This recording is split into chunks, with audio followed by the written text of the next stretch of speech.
Andrés.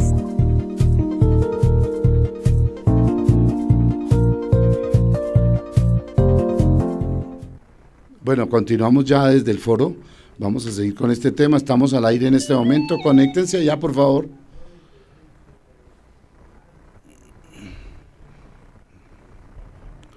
Buenas tardes, Buenas tardes. buenas tardes. Estamos en, estamos en el programa Voces del Territorio. En el día de hoy estamos compartiendo las diferentes experiencias, visiones y perspectivas que se tienen en 3 localidades del Distrito Capital: Suba, Puente Aranda y Ciudad Bolívar. Este programa lo hemos denominado Pobreza vergonzante, vulnerabilidades visibles e invisibles en el territorio en medio de la pandemia. Con este título queremos abordar una discusión presente en cada uno de los territorios frente a las desigualdades, frente al tema de la pobreza, pero también queremos hacer visibles las diferentes experiencias y posibilidades de transformación para la articulación de esfuerzos comunes para la solución de la crisis y la solución de las comunidades. Para el día de hoy, como ya les había comentado, nos está acompañando Lina María Vela Bermúdez de Colombia Humana, del Partido Colombia Humana. Ella es edilesa de la localidad de Suba. También tenemos a Jenny Alexandra Romero Castañeda, edilesa de la localidad de Puente Aranda, del Partido Verde. Y finalmente a Cristian Roballo, edil de la localidad de Ciudad Bolívar por el Partido Polo Democrático Alternativo. Estamos discutiendo, vamos a discutir principalmente sobre la condición local. Hemos abordado 3 preguntas. La primera de ellas es: ¿cuál es el contexto local, las problemáticas existentes en la localidad a partir de la pandemia y la afectación de las comunidades? Entonces, tiene la palabra Lina, quien ya había iniciado la transmisión, pero pues vamos a retomar nuevamente para que no se pierda el hilo de su presentación. Adelante, Lina, y muchas gracias por aceptar la invitación. Buenas tardes a todos y todas. Nuevamente, pues reiterarles el agradecimiento por la invitación a estos escenarios de participación que son vitales para situarnos en un contexto en el cual necesita, pues evidentemente, múltiples miradas para que este proceso de pandemia, de cuarentena, un suceso social histórico que no había pasado, pues tengamos unos criterios también más adelante para evaluar la política pública, pues las luchas sociales efectivamente que se dan en los territorios. La localidad 11 de Suba es una localidad diversa, contamos con múltiples estratos socioeconómicos, con múltiples miradas, luchas reivindicativas, procesos sociales y organizativos en el territorio, que al ser tan complejo y tan dinámico y tan diversa la localidad, pues nos sitúa varios escenarios de discusión y de miradas frente a la pregunta del contexto local y las problemáticas y cómo la afectación en el marco pues, del COVID-19. Nuestra localidad tiene desde el estrato 0 hasta el estrato 6 y la dinámica en la cual se atravesó en este proceso de casi 3 meses en el distrito y en la nación, pues refleja una serie de inequidades que algunas eran ya visibles y otras no tanto, pero no quiere decir que no existieran, que eso es un poco lo que le queremos decir a la ciudadanía. Los escenarios de pobreza y marginalidad en la que estamos viviendo en la actualidad no son escenarios nuevos o que surgen porque hubo una pandemia, lo que es la consecuencia de unas inequidades estructurales en nuestro sistema que siempre va dejando relegados unos sectores sociales que se la luchan en lo cotidiano para no morirse de hambre, así de manera literal, y con este problema, con esta situación mundial, pues lo que hace es que simplemente se afloran una serie de situaciones que ya existían, pero estaban ocultas. Entonces, para esto, pues vamos a hacer pues una brevísima caracterización un poco de nuestra localidad en 3 escenarios. Uno, por ejemplo, las personas que viven entre los estratos 0 y 2. ¿Cierto? Son unas personas que viven sobre todo en la localidad, en la ronda del río Juan Amarillo, o en los 2 cerros tutelares de la localidad, el Cerro Sur de Suba y el Cerro Norte de la localidad, hacia el sector oriental, hacia el sector occidental, viven personas de estratos 0, 1 y 2, donde su principal fuente de empleo proviene de la empleabilidad en las empresas de flores, guardas de seguridad y señoras que trabajan en servicios domésticos en casas de familia. Son ingresos que efectivamente son bajos, son escasos para pues mantener la sostenibilidad de la familia declarada y la mayoría de ellos en ventas ambulantes. En la localidad tenemos una característica y es que tenemos varias asociaciones de vendedores y vendedoras informales que se dedican a la venta ambulante en el territorio y con esta situación de COVID pues queda en una triste y en una tensa situación de qué es lo que va a pasar conmigo y con mis hijos en este escenario desde lo económico alimentario como tal. A la par, pues salen las noticias nacionales y distritales de las grandes cantidades de ayudas y de recursos que se le van a generar a la comunidad, que van a ser ayudas casi que inmediatas, que se le van a entregar a la ciudadanía y hace que las personas con una confianza se mantengan en sus casas, nos mantengamos en las casas encerraditos esperando que nos llegue pues la ayuda distrital o la ayuda nacional como tal para superar esta situación. Lo que se encuentra en el estrato 0, 1 y 2 en nuestra localidad es que efectivamente estas ayudas no llegan. Y pasan los días y no llegan las ayudas. Pasa una semana y no llegan ayudas, ¿cierto? Entonces empiezan a preguntarse, bueno, ¿será que tengo mal mi teléfono, que no me llega? ¿Qué es lo que pasa? Hago parte supuestamente del grupo que va a salir beneficiado de este tipo de ayudas, pero no tengo ningún tipo de ayuda, y empiezan entonces a asomarse estos trapitos rojos por las ventanas. Al asomarse en estos trapitos rojos por las ventanas, empezamos las organizaciones solidarias de base, comunitarias, deportivas, culturales, a hacer unos procesos de autogestión para brindar lo que el Estado prometió, pero que no había llegado. Entonces empiezan a identificar en el territorio unos sitios de pobreza extrema, que ya estaban identificados como sitios de pobreza en nuestra localidad, que en su realidad efectivamente es diversa y vulnerable, pero que se agudizan con esta situación. Situaciones como que las personas que estaban, por ejemplo, si pensamos en los niños y niñas de estos hogares, iban al colegio y allí les entregaban el desayuno y el almuerzo y eran probablemente el mayor porcentaje de valor nutricional que recibían durante el día, y al no poder ir a estudiar, pues ¿qué voy a comer si mi casa no está preparado con el mercado suficiente? Entonces empieza a reflejarse unas realidades, sobre todo para nuestros niños y niñas en situación de pobreza oculta y vergonzante. Si eso lo empezamos de pobreza manifiesta, que ya estaba en nuestra localidad, y eso empieza a aumentarse entonces con las cifras de escolarización. Como decimos, muchos de los niños asisten a estos colegios, de pronto en algunas de las casas tienen un teléfono con datos, probablemente 1 o 2, pero tienen 3, 4 y 5 niños, y es enfrentarse entonces también de choque a la realidad estudiantil, ¿cierto? A lo que está pasando. No tenemos conectividad, no tenemos equipos de cómputo, somos 4 hijos, solamente un teléfono para tomar clases a la misma hora. Eso representa, pues, evidentemente dificultades para nuestros niños y niñas, y empiezan a acrecentarse unos problemas que no aparecían en el panorama, que lo reconocíamos, y es la agudización en temas de salud mental para la población que tenemos en la localidad. Entonces, en los estratos 0, 1 y 2 empiezan a pasar cosas donde aumenta la situación de violencia intrafamiliar en cada uno de los hogares, aumenta el abuso a niños, niñas y adolescentes, aumenta temas como que los arrendatarios sacan a las personas que están viendo con ellos porque no pudieron pagar en algún momento el arriendo, pero entonces esto también plantea una dinámica diferente. Probablemente son personas que viven del arriendo de 1 o 2 cuartos, donde las personas que viven allí no pueden pagar los servicios y el dueño no tiene otros ingresos más allá que el arriendo que recibe.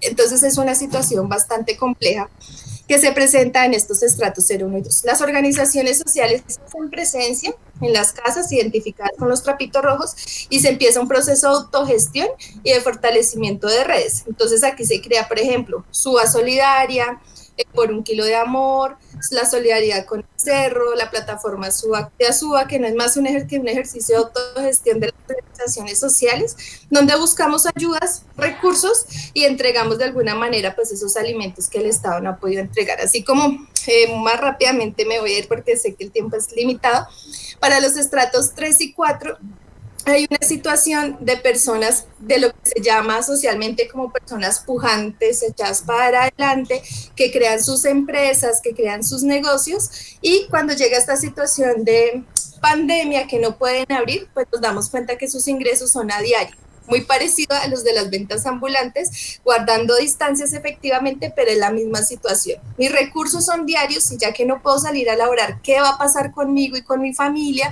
y con lo que está pasando? Muchos de ellos pagan cuotas del apartamento, de la casa donde viven, o pagan arriendo, y se presenta la misma situación con el estrato 0 y 1. Me va a sacar el arrendador o el banco, no tengo cómo pagar, empiezan las cuotas y efectivamente los problemas sociales que evidentemente ya identificamos. Y en los 2 minutos para concluir. 2 minutos. Listo, gracias, Zulma. Y para los estratos 4, 5 y 6, por ejemplo, en nuestra localidad, que también tenemos un porcentaje alto en nuestras UPCs de personas que ven en esta situación, empezamos a encontrar que hay un gran índice de personas, sobre todo personas mayores, que viven solas, ¿cierto? Viven solas, sus ingresos se los daban a veces los hijos que tenían estas empresas que ya no están funcionando y recaen en un tema de pobreza vergonzante, donde no tienen ayudas, donde hemos encontrado situaciones donde realmente no tenían con qué comer durante el día, o sea, no tenían ni una libra de arroz porque solían comerla hacia afuera, porque me invitaban, porque este tipo de cosas, y empezamos a tener y aflorarse más los problemas mentales y encontramos que el índice de suicidios con personas de estratos 4, 5 y 6 aumenta en la localidad porque no sabemos de qué manera se van a tramitar estas cosas mientras llegan las ayudas del Estado.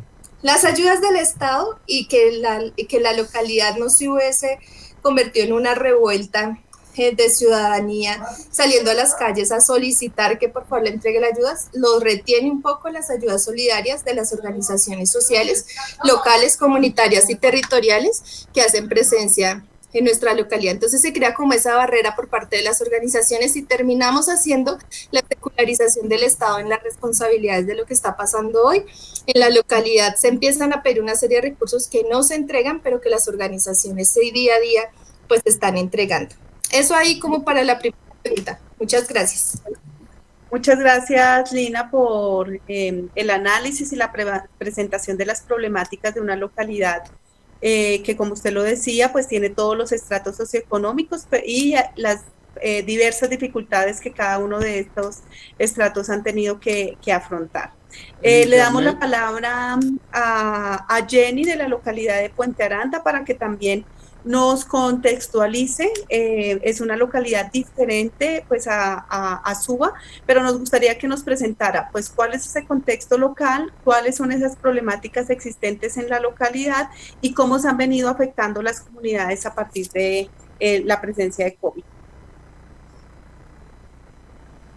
Bueno, primero que todo quiero enviar un solidario saludo a todas las personas que nos están escuchando el día de hoy. Mi nombre es Jenny Romero, soy edilesa del Partido Alianza Verde de la localidad de Puente Aranda.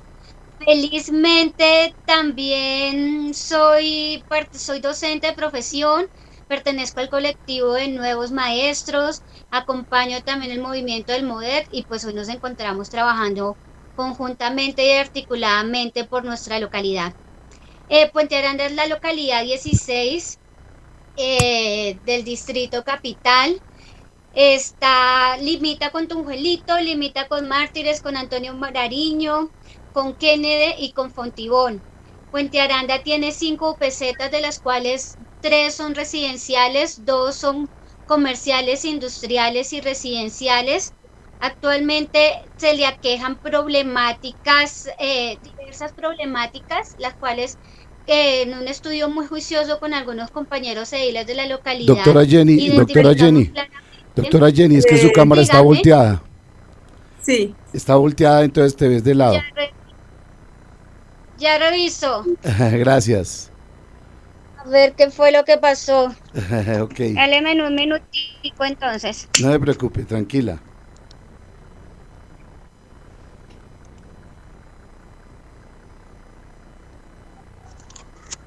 Ay, Dios.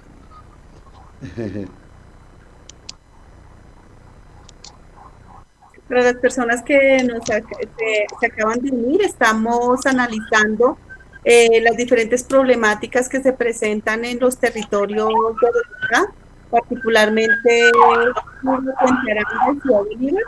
Tiene la palabra Jenny, quien es edilesa de la localidad de Puente Aranda, que está explicando cómo son esas problemáticas que se encuentran en el territorio. Adelante, Jenny, y tiene hasta 10 minutos para trabajar el tema específico de la localidad. ¿La cámara ya está bien, compañeros? Sí, señora, sí, se ve muy bien. Ok, perfecto. Listo. Iba entonces que en Puente Aranda nos aquejan problemáticas de que tenemos unidades carcelarias, tenemos víctimas de conflicto armado, comunidades LGTBI, habitantes de calle, personas en ejercicio de prostitución. Somos la 8ª localidad con más vendedores informales. Tenemos comunidad afrodescendiente, comunidades indígenas, migrantes venezolanos, entre otros sin número de habitantes en nuestra localidad. Tenemos problemáticas identificadas y la que más claramente se desborda en este momento por la crisis del COVID-19. Además, una problemática de salubridad social y económica que no nos esperábamos, ¿no? Ni las comunidades sociales, ni las organizaciones comunitarias, ni nosotros como habitantes y mucho menos el Estado esperábamos que fuéramos a pasar por esta crisis. Por eso mismo esta crisis nos hace un llamado, eso es un trabajo solidario, interinstitucional y a un trabajo de cambio de paradigmas y formas de vernos. Con ello, por ejemplo, en Puente Aranda nos dimos cuenta que el Estado tiene una deuda histórica con nuestra localidad y es en su sistema de estratificación social. La localidad de Puente Aranda es una localidad que se encuentra toda estratificada en estrato 3, algunos en estrato 4, no obstante con crisis como esta nos damos cuenta que tenemos una pobreza oculta inmensa, totalmente inmensa. Tenemos casas bonitas quizás, casas grandes, casas valorizadas de 100 y pico, 200 millones para arriba, llegan a casas de 500, 700 millones en la localidad, pero por la misma situación en que somos zona industrial. Por ejemplo, las 2 UPZs industriales, el primer piso es la empresa y en el segundo y tercer piso habitan personas. ¿Y estas personas quiénes son? Son vendedores informales, son habitantes, son empleados de las mismas empresas de la localidad, son madres, cabezas de hogar, entre otras.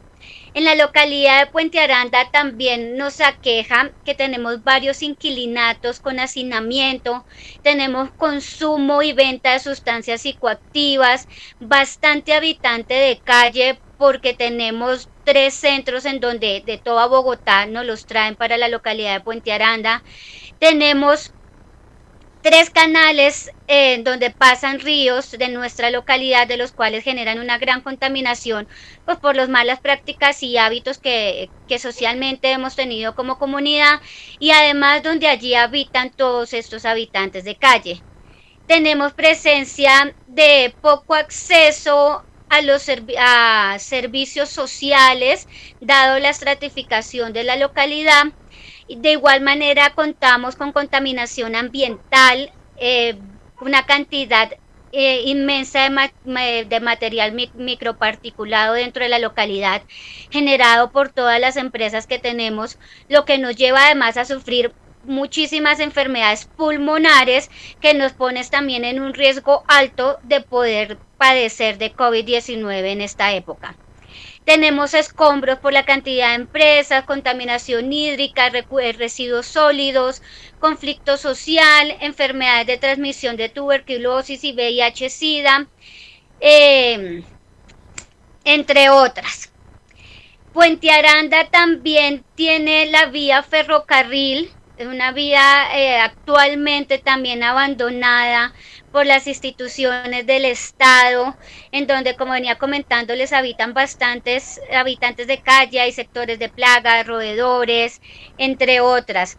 Tenemos pocas zonas verdes, somos de las localidades que menos tiene árboles por hectárea, tenemos muy baja densidad de árboles por hectárea, A Puente Aranda tenemos la Modelo, tenemos la URIS, tenemos, bueno, acá dentro de mis datos encuentro que tenemos de árboles en la ciudad 23.000.1 árboles.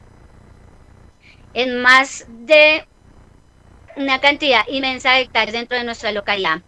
Tenemos 1.771.000 migrantes venezolanos, tenemos personas que por su estratificación social, el nivel de vida de la localidad de Puente Aranda, sus servicios de agua, luz, teléfono, gas, son bastante altos, y las personas que habitan en la localidad de Puente Aranda bien nos indican que cuando estaban trabajando antes de la crisis del COVID-19, sus ingresos mensuales apenas servían para pagar servicios públicos, arriendos y medianamente comer y vivir.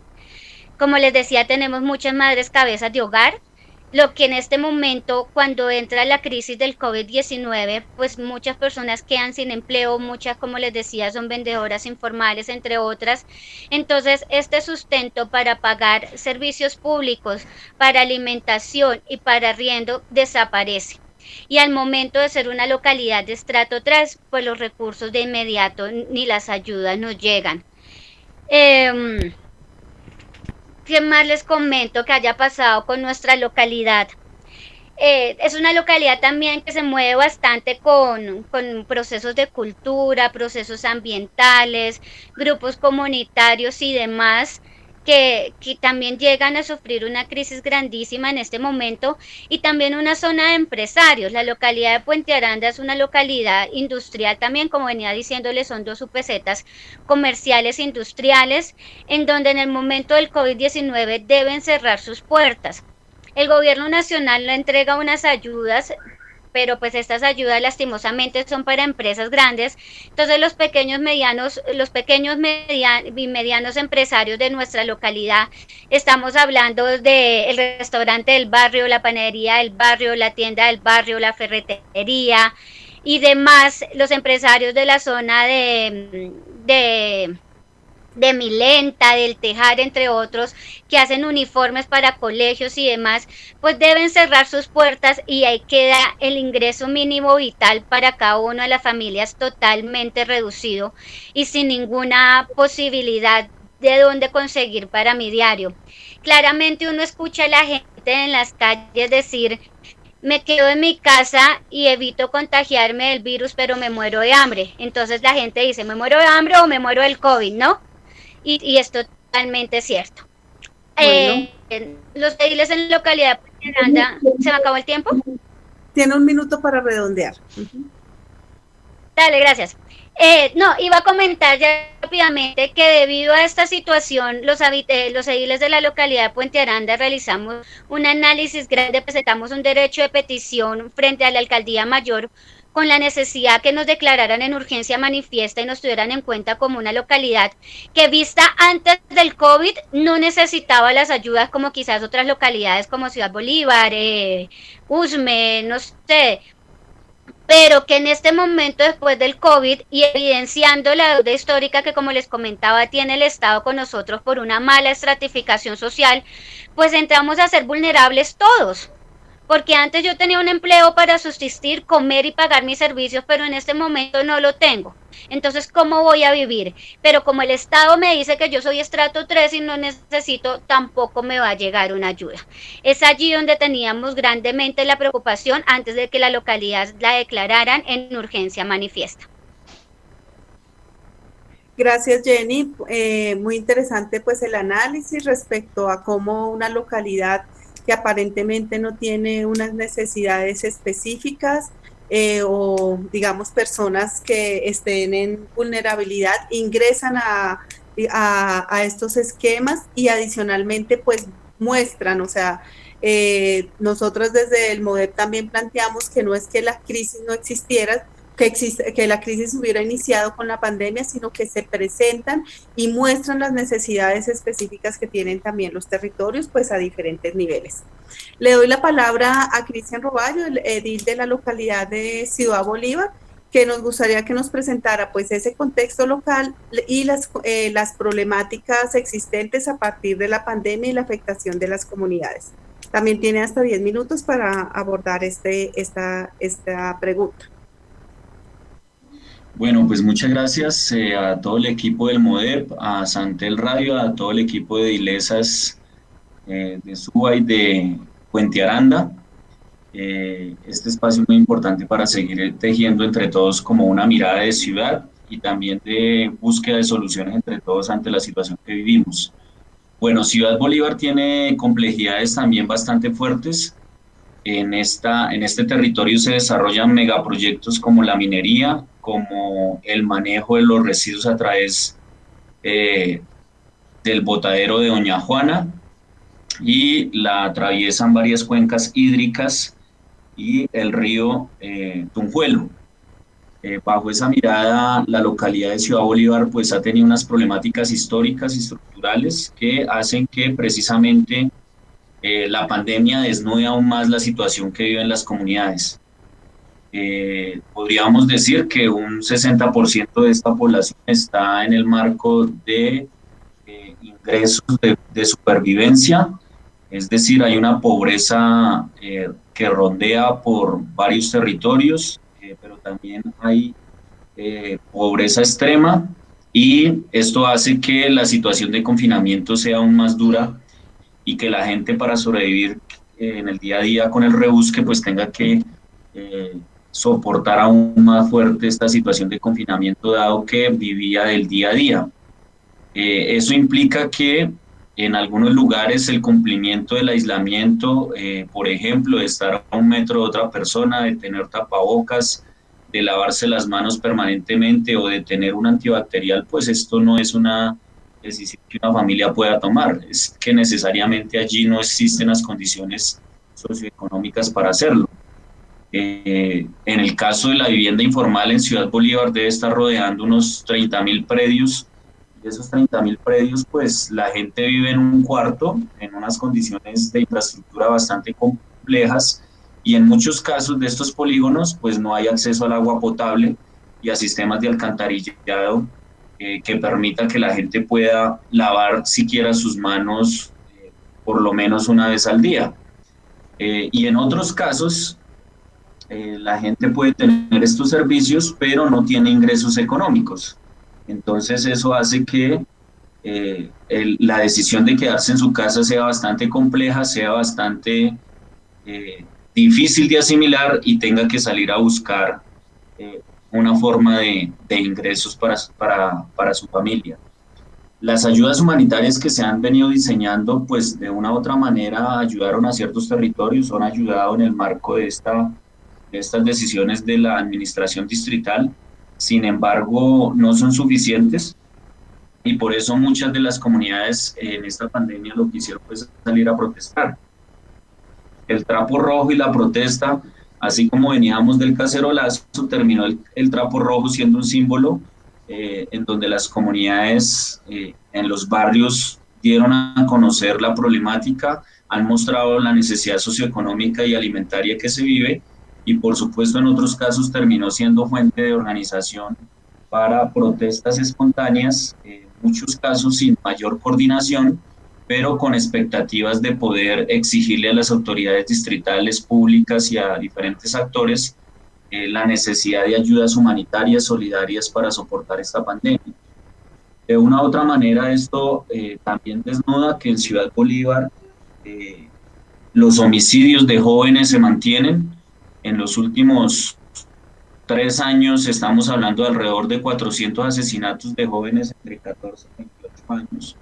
Lo muestra también que no necesariamente por la pandemia los actores de otro tipo de ejercicios y de proyectos de muerte se detuvieron, sino que esto sigue de manera exponencial en un estado bastante complejo pues de convivencia y de seguridad. Pero además de eso, se desnudó también la problemática de los barrios informales y de las famosas invasiones que a lo largo y ancho de la localidad se multiplicaron y que ha hecho que esto también coja visibilidad a nivel distrital en el cual el uso del suelo y las necesidades de la gente se combinan con algunos proyectos generalmente mediados por negociantes de la tierra que terminan aprovechando la necesidad de la gente y estas situaciones complejas de respuesta del Estado. Allí hay múltiples miradas, hay muchas necesidades, pero también hay actores que han utilizado este ejercicio y esta pandemia como un ejercicio también para camuflar sus intereses y sus negocios. En el caso de Ciudad Bolívar, las ayudas humanitarias han llegado a algunos polígonos y otras representados en ayudas monetarias que de una u otra manera han servido para poder apalear un poco la situación. Otro de los elementos fundamentales es la organización comunitaria. Lo que ocurrió en Ciudad Bolívar es que muchas de las organizaciones comunitarias se proyectaron y se pusieron a disposición de articular esfuerzos para poder llevar ayudas humanitarias donde el Estado no ha llegado. Eso también generó varias campañas, como la campaña Un Pueblo Organizado Vale por Dos, como las caravanas humanitarias que se han venido haciendo, como la reactivación de las ollas comunitarias y por supuesto la reactivación del diálogo campo-ciudad, donde los campesinos se han solidarizado con la parte urbana enviando algunos productos de la agricultura y de la cosecha que han hecho en la zona rural de Ciudad Bolívar. Lo que demuestra esta pandemia es que es necesaria la organización comunitaria, que debe fortalecerse, y en el caso de Ciudad Bolívar esto ha encontrado eco en algunas organizaciones que de una u otra manera han trazado toda una estrategia de vínculo comunitario y de solidaridad para llegar a los barrios, incluso con campañas de desinfección en los barrios, con productos pues que de una u otra manera a nivel general se dice que puede ayudar a minorar el impacto de esta situación. Pero también desde el nivel institucional lo que se ha hecho es tratar de modificar los presupuestos locales y en este caso más de 12.000 millones de pesos del presupuesto de infraestructura se ha trasladado para ayudas humanitarias con la intencionalidad de llegar a otros sectores donde no han llegado las ayudas y poder minimizar este impacto. Esas son como el contexto general de la localidad de Ciudad Bolívar, donde precisamente la gente ha venido actuando de manera colectiva, ha venido tratando de resolver, pero también ha tenido que acudir a la movilización para ser escuchada y para poder soportar este confinamiento que es bastante complejo. A nivel de contagios, estamos superando los 1.000 contagios, hay alrededor de 38 muertes por tema de pandemia del COVID-19 y se le hace seguimiento a través de la Subred Sur de Salud, que es la que tiene estas cifras y le hace seguimiento a este tema. A grandes rasgos sería lo que yo tendría que decir en este punto. Muchas gracias. Bueno, muchas gracias, Cristian. En efecto, pues la situación de aislamiento inicialmente preventivo o del aislamiento obligatorio que se estableció pues en todo el territorio y también en Bogotá, mostró en efecto las vulnerabilidades y las problemáticas existentes en los territorios, no solamente en aquellos que tradicionalmente han tenido los índices más altos de pobreza, como el caso de Ciudad Bolívar, sino también, digamos, las condiciones existentes en Suba, que como lo decía Lina, pues también había como una deuda, y adicionalmente también en la localidad de Puente Aranda, donde en efecto pues hay una existencia de pobreza oculta que no era tan visible antes de la pandemia, pero que todos sabemos que pues existe específicamente. Para resaltar, digamos, dentro de los contextos, o sea, no solamente las problemáticas existentes pues en las comunidades, sino también cómo desde las diferentes organizaciones y procesos pues se han venido participando en esas acciones concretas de solidaridad, pero por otro lado también los procesos de lucha y de organización existentes. Hay un tema, digamos, de sí preservar todo el tema de la vida y la salud de las personas, pero obviamente hay una indignación colectiva porque, pues, digamos, se ve específicamente que no hay, pues, pues, digamos, como una solución frente a esta situación. Por eso incluso varias organizaciones han venido liderando pues una propuesta también de renta básica y obviamente también varias consignas como las que nos mencionaba Cristian frente a un pueblo organizado vale por dos o todos los procesos de solidaridad y de organización para solucionar el tema del hambre. Desde el MODES nosotros planteamos también una consigna general de que solo el pueblo salva al pueblo, porque sabemos que si bien hay unos procesos de indignación, es muy importante también estrechar esos lazos de solidaridad. Y bueno, digamos que uno de los elementos también existentes es que en solo 2 meses de pandemia, o sea, los 2 primeros meses, dentro del análisis se establecía que en Bogotá había habido un aumento, un crecimiento de la pobreza del 35%.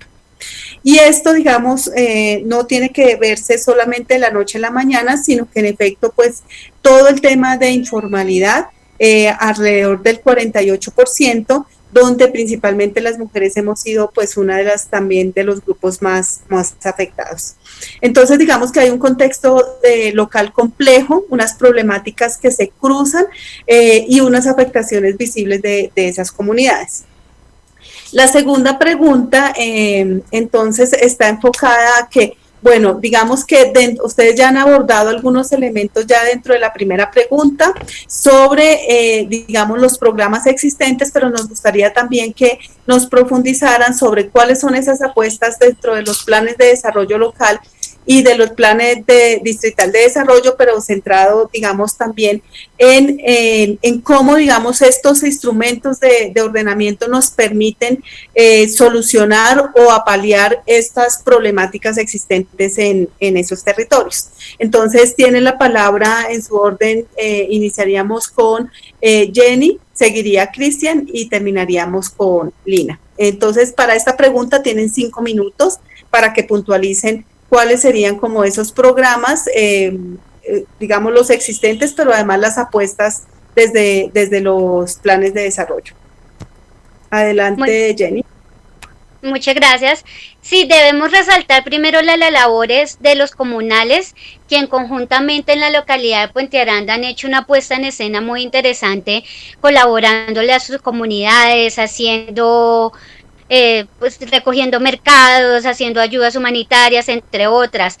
Desde el MODE Puente Aranda también realizamos una iniciativa para poderle brindar una ayuda básica alimentaria a las personas que nos indicaban que la tenían, y así diferentes colectivos sociales lo han venido haciendo acá en la localidad de Puente Aranda.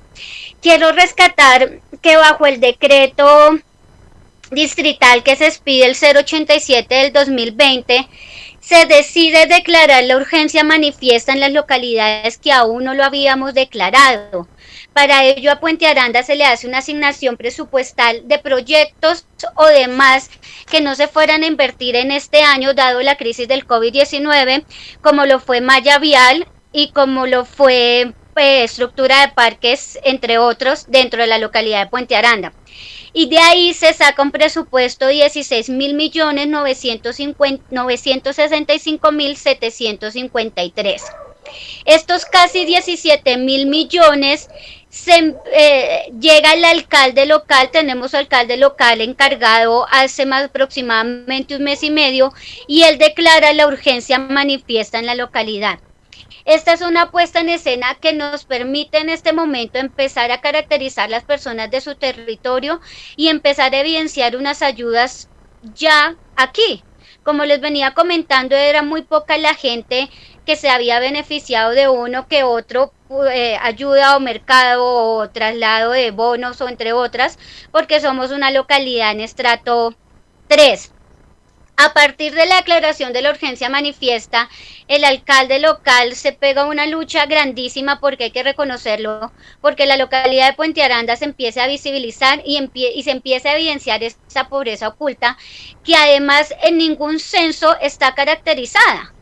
Todos hablamos de pobreza oculta vergonzante, pero nadie en sí sabe cuál es el promedio, cuántos en cada localidad hay, porque nunca había habido la necesidad de identificarla para poder contribuir con ellos. Es por tanto que de estos casi 17.000 millones, los primeros 1.100 millones se envían a un contrato que se hace con la Cruz Roja Colombiana y 16 localidades más que se declaran en urgencia manifiesta a partir del decreto 087 del 2020, el decreto distrital. Con estos 1.200 millones en la alcaldía local de Puente Aranda se empiezan a dividir en tres escenarios.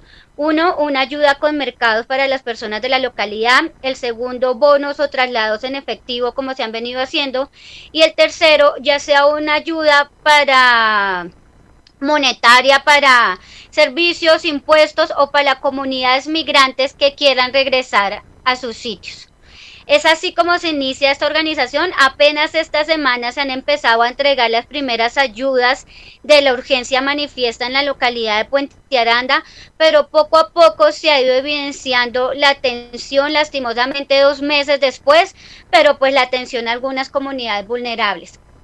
Ya hablando del plan de desarrollo del nuevo contrato social y ambiental por Bogotá, dentro del componente inflexible de las líneas de inversión que nos entrega el distrito en cabeza de la alcaldesa Claudia López, existe la línea de inversión del sistema de Bogotá Solidaria, en donde de este componente inflexible el 20% va para el subsidio de tipo adulto mayor, en el cual es manejado por las alcaldías locales y en el cual se benefician pues adultos mayores. Y también el ingreso mínimo garantizado, que va a ser manejado por las subdirecciones de integración social en cada una de las localidades. Otra puesta en escena que se hace, y es la invitación en este momento a que todos los ciudadanos participemos en los encuentros ciudadanos, es la posibilidad de que la ciudadanía pueda decidir en qué invertir el 50% de los presupuestos locales. Y es allí donde podemos hablar de una reactivación económica, de los diseños y construcciones culturales, de las dotaciones pedagógicas, de las huertas urbanas, entre otras apuestas en escenas que vienen de estas líneas de inversión y que serán las comunidades quienes deciden en qué participar. No obstante, yo hacía un llamado con las líneas de inversión del presupuesto distrital a que el distrito tiene que dejar de vernos como si fuéramos bebecitos, a los cuales en la ciudad de Bogotá nos tienen que tratar de una forma asistencial. Los encuentros ciudadanos y los presupuestos participativos, como su mismo nombre lo indica, deben ser activos y no pasivos, deben ser empoderados y no dirigidos.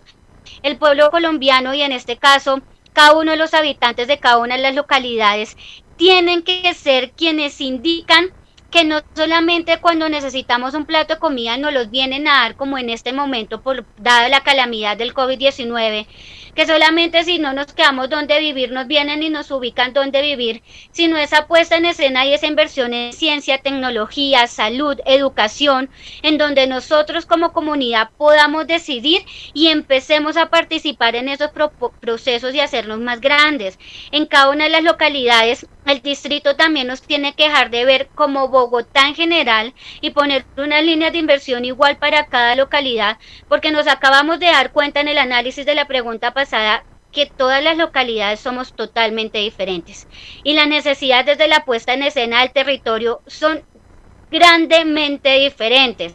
Entonces, yo no puedo mirar a la localidad de Suba, a la localidad de Ciudad Bolívar y a la localidad de Puente Aranda de la misma forma a plantearle las mismas líneas de inversión. Estos planteamientos tienen que empezar a hacerse desde el territorio y teniendo en cuenta a cada una de las comunidades. Bueno, muchas gracias, Jenny. Importante, pues, todo el ejercicio de convocatoria que se hace para los encuentros ciudadanos y para la decisión de las personas en sus comunidades.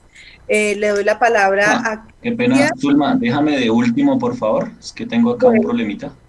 Listo, sí, señor.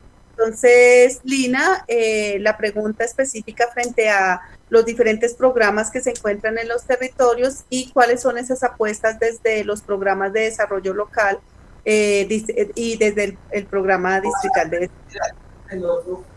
Bien, ¿ahí me escuchan? Sí, señora. Bien, perfecto. Bueno, igual que nuestra compañera, Efectivamente, la localidad de Suba se declara también en una emergencia manifiesta, luego de que la corporación pues le pidiera al alcalde encargado que estaba, que por favor la pidiera, porque para la localidad no estaban llegando casi recursos, se destinan 40, luego ya cuando llega el alcalde en posesión, declara la localidad en emergencia manifiesta y se otorgan del presupuesto local, que son cerca de 80.000 millones, 48.000 millones para el desarrollo de la estrategia de Suba Solidaria, Bogotá Solidaria, y son las mismas tres estrategias porque, como se menciona, pues es un contrato distrital efectivamente el que se está haciendo. Estas ayudas, a pesar de que la localidad se declaró en emergencia manifiesta hace un mes, hasta ahora se están entregando las ayudas y lo que percibimos y lo que entendemos y lo que sabemos es que efectivamente este tipo de ayudas, a pesar de ser ayudas con un recurso local, no tenemos la autonomía de decidir ni dónde, ni cómo, ni a quién se le pueden entregar estas ayudas.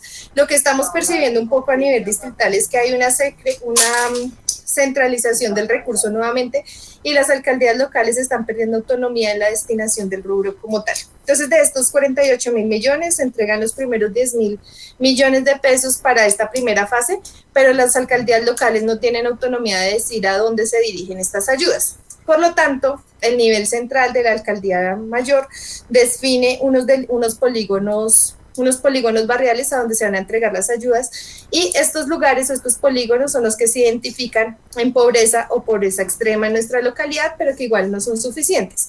Son cerca de 50.000 mercados los que se van a entregar, pero tenemos una población en las dos UPZs que más lo requieren, cerca de 700.000 personas en la localidad, entonces pues evidentemente estas ayudas van a quedar por fuera.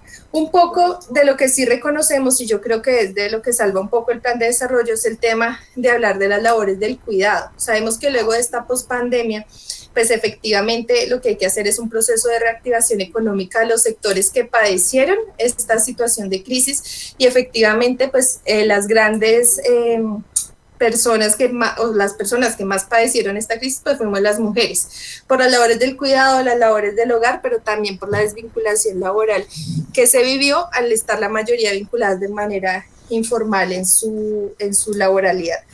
De esta manera, pues se reconoce las labores del cuidado, pero sí hay un entendimiento de que efectivamente esta activación económica no es certera, o sea, no hay unas metas medibles que puedan decirle a uno, mire, se va a reactivar la economía, se van a reactivar ciertos sectores en la localidad de alguna manera. Por una parte, nosotros como Bancada de la Colombia Humana sí estamos pidiendo que por favor los presupuestos que están destinados para arte, cultura y deporte sean dados, esa es plata como un salario para los deportistas y culturales en la localidad, un poco en lo que nos estamos peleando también, que es la renta mínima, ¿cierto? Y tienen que asegurarse, digamos, de alguna manera, estos recursos de lo que se están haciendo en este momento. Apuestas desde el plan de desarrollo, en la localidad ya el alcalde local presentó el primer borrador del plan de desarrollo local, en donde se evidencia efectivamente pues que es la misma puesta en marcha de lo local, de lo que ya está exhibida a nivel distrital, son los mismos 5 pilares y las formas en las que se están realizando. Sin embargo, pues las personas y los sectores alternativos, progresistas de la localidad, pues estamos en un activismo constante y con una expectativa vasta frente a los encuentros ciudadanos que se van a desarrollar. Se logró que en los consejos locales de planeación, más o menos el 70% de personas que quedaron en los consejos locales son personas de los sectores democráticos de la localidad y eso de alguna manera empieza a generar un escenario de garantía para los sectores sociales organizados. Tenemos muchas expectativas de lo que pueda pasar, tenemos una preocupación grandísima por la reactivación económica de los sectores que no están casados en la categoría de pobreza o pobreza extrema. Digamos que para ellos, que era lo que les decía, que están ubicados en la ronda del río Bogotá o en los 2 cerros tutelares de la localidad, en la parte occidental, pues ya hay son los que están de alguna manera mirados desde la administración sobre ofertados, entonces han recibido ayudas de todas las entidades, de todos los sectores, de todas las organizaciones solidarias, pero identificar la pobreza oculta o vergonzante en los demás sectores de la localidad es un reto que esta administración no va a poder cubrir, ¿cierto? No hay una voluntad tampoco de realizar una caracterización de los sectores que lo requieren y de qué maneras pues vamos a llegar a ellos y a ellas, mientras que en este momento está a un aumento el tema de suicidio y es que para nosotros si es un tema realmente que necesita ser mirado de otras maneras, y esa es otra de las apuestas que queda allí, y es entender que esta pospandemia, que esta pandemia efectivamente es un problema socioeconómico, pero también hay que mirarlo de manera psicosocial. Y ese es un enfoque que le hace falta a la política pública desde las mujeres, desde los niños, desde los otros sectores que no han estado allí vinculados. Hemos adelantado unos foros frente a salud mental, y lo que nos arrojan las estadísticas y las situaciones que estamos presentando en la localidad frente a este tema es terrible, además porque la situación de salud mental para las personas de nuestro territorio, pues es el conglomerado de las otras situaciones socioeconómicas que también se están viviendo. Entonces, hay expectativas, los sectores democráticos hemos alcanzado a llegar a estos escenarios de participación, pero creemos que falta más descentralización de los recursos y de la política pública a las localidades. Gracias. Gracias, Lina. Pues presenta unas discusiones bien interesantes que pues ha tenido dentro de la estructura orgánica del distrito, pues unos debates específicos frente a la existencia de las localidades, la autonomía como sector, específicamente la destinación de los recursos, y bueno, una discusión que también está presente, digamos, en la localidad de Puente Aranda, es cómo identificar esa pobreza oculta, que en estos momentos pues los trapos rojos dieron algunas posibilidades, pero que no hay pues unos mecanismos específicos para ese proceso de identificación.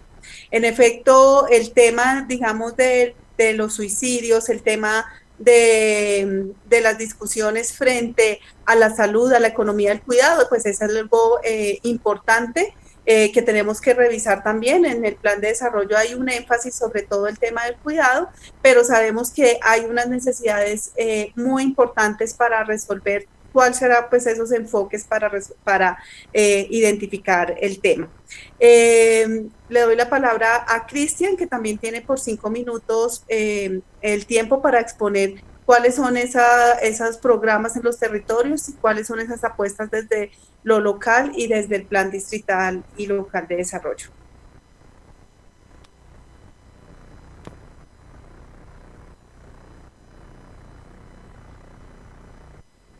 Cristian, ¿nos escucha?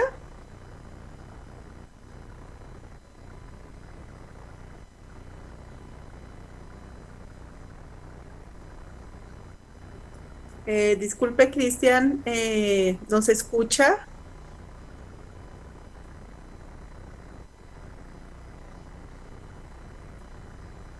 Pues yo lo veo conectado, pero no sé si nos escucha.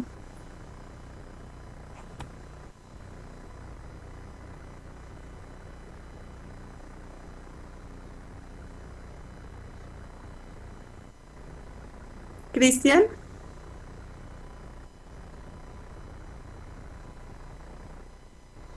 Bueno, entonces mientras se conecta Cristian, vamos a pasar como a la tercera pregunta. Algunas de ustedes ya se han hecho referencia a ello. Es principalmente como las acciones que se promueven desde el edilato, desde ustedes mismas, desde los procesos de las comunidades, y cuáles son desde su perspectiva la solución para afrontar como estas dificultades. Entonces, le damos la palabra a Jenny nuevamente, porque le corresponde a Cristian, pero por temas de conexión, entonces vamos a iniciar con Jenny.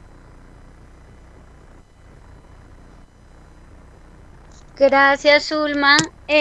Bueno, este nuevo contrato social y ambiental nos da una oportunidad de un desarrollo económico, de una educación, de cultura, de innovación, de disminución de pobreza, de inclusión social, de productividad, dirigidas a todas las comunidades.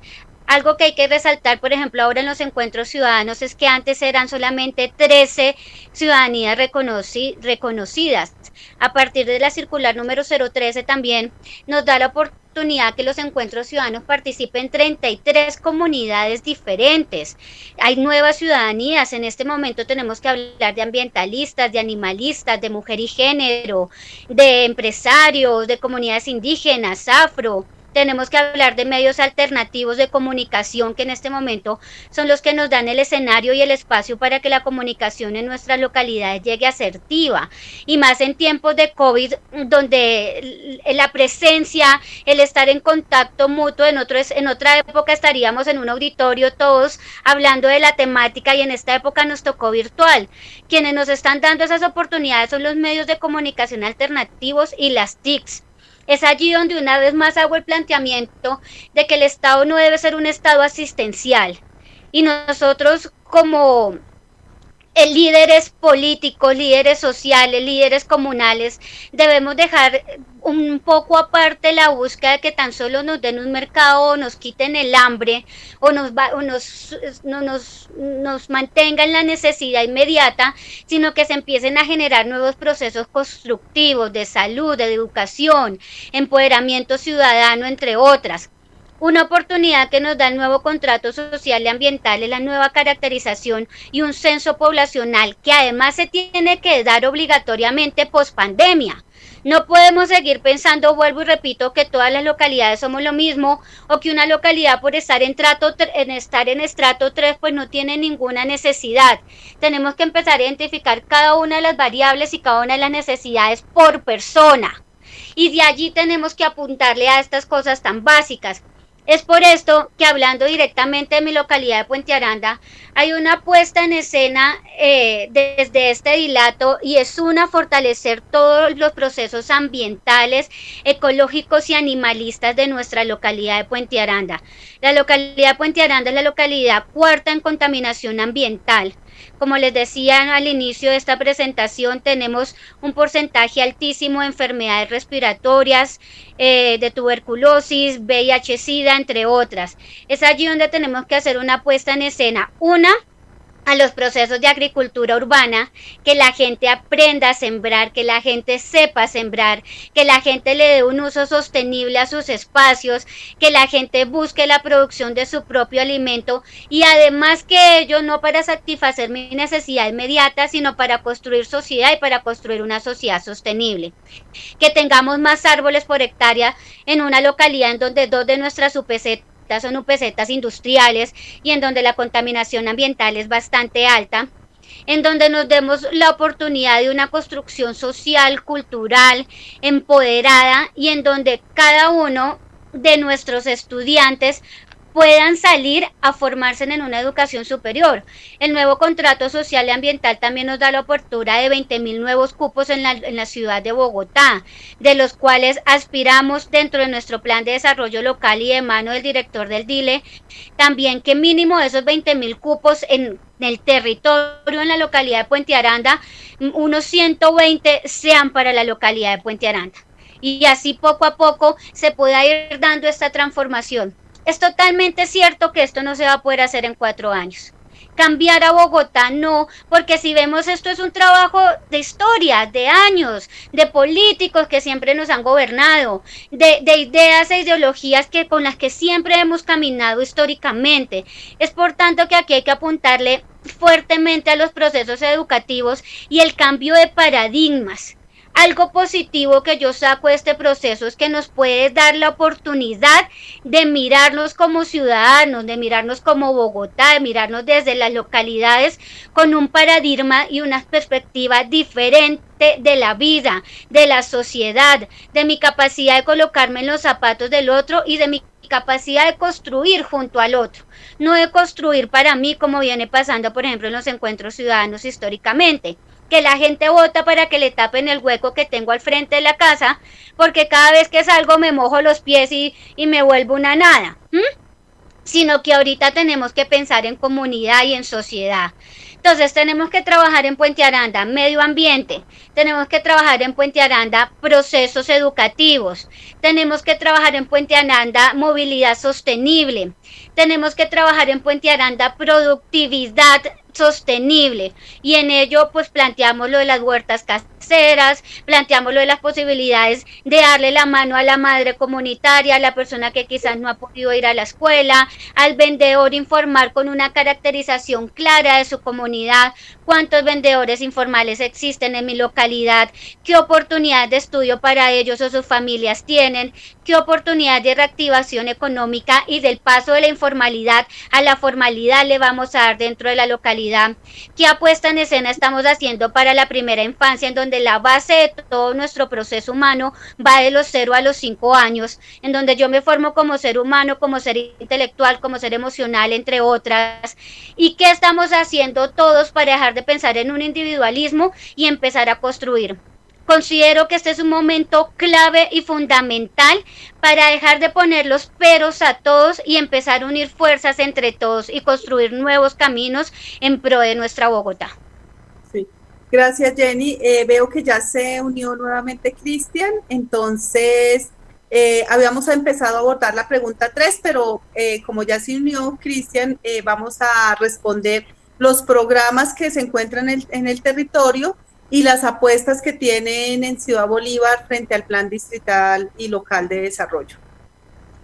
Muchas gracias. Efectivamente, nos parece que este sistema de una Bogotá cuidadora es un sistema interesante que en el nuevo plan de desarrollo se propone y que habría que aterrizarlo a las propuestas locales en perspectiva de seguridad alimentaria, en perspectiva de los derechos de la mujer y de género, y por supuesto en la profundización de la inversión en estos rubros.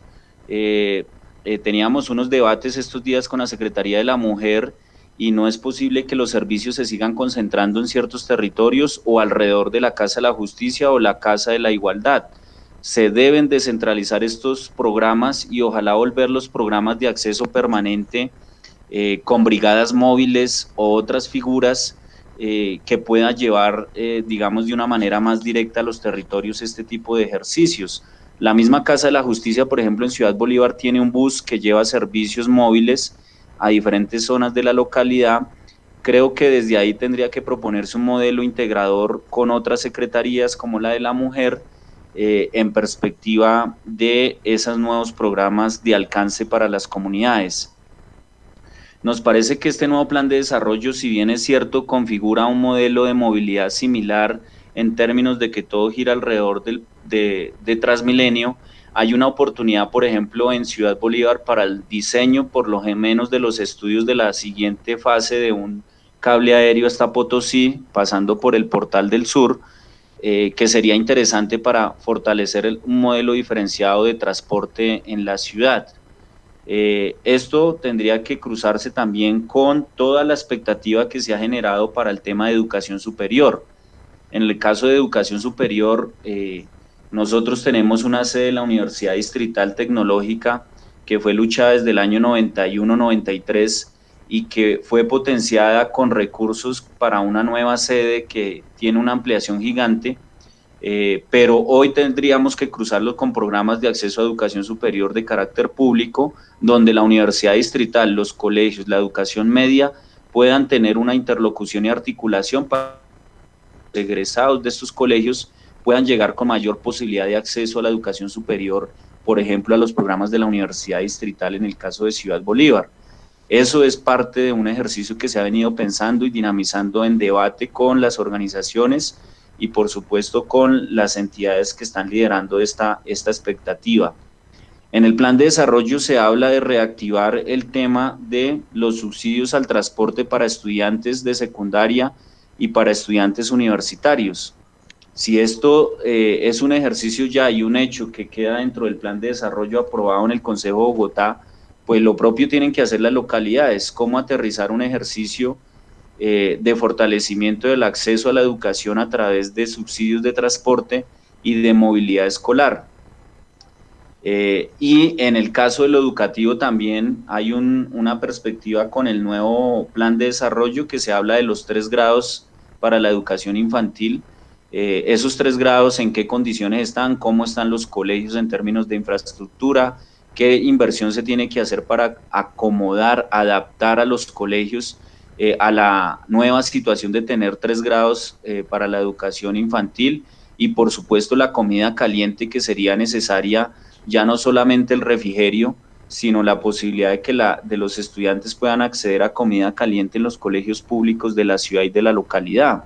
Eso implicaría una serie de cambios bastante importantes en ese ejercicio. Y una oportunidad que durante muchos años la sociedad de Ciudad Bolívar ha dado es la posibilidad de ir cambiando el modelo de manejo de los residuos por un modelo integral. En el nuevo plan de desarrollo deja una pista, por lo menos mencionada, frente a un cambio de modelo de Doña Juana en perspectiva de ir haciendo un cambio progresivo y por supuesto a lo que quiere la gente, que es definitivamente cambiar el modelo y dinamizar un cambio profundo en el manejo de los residuos de Bogotá.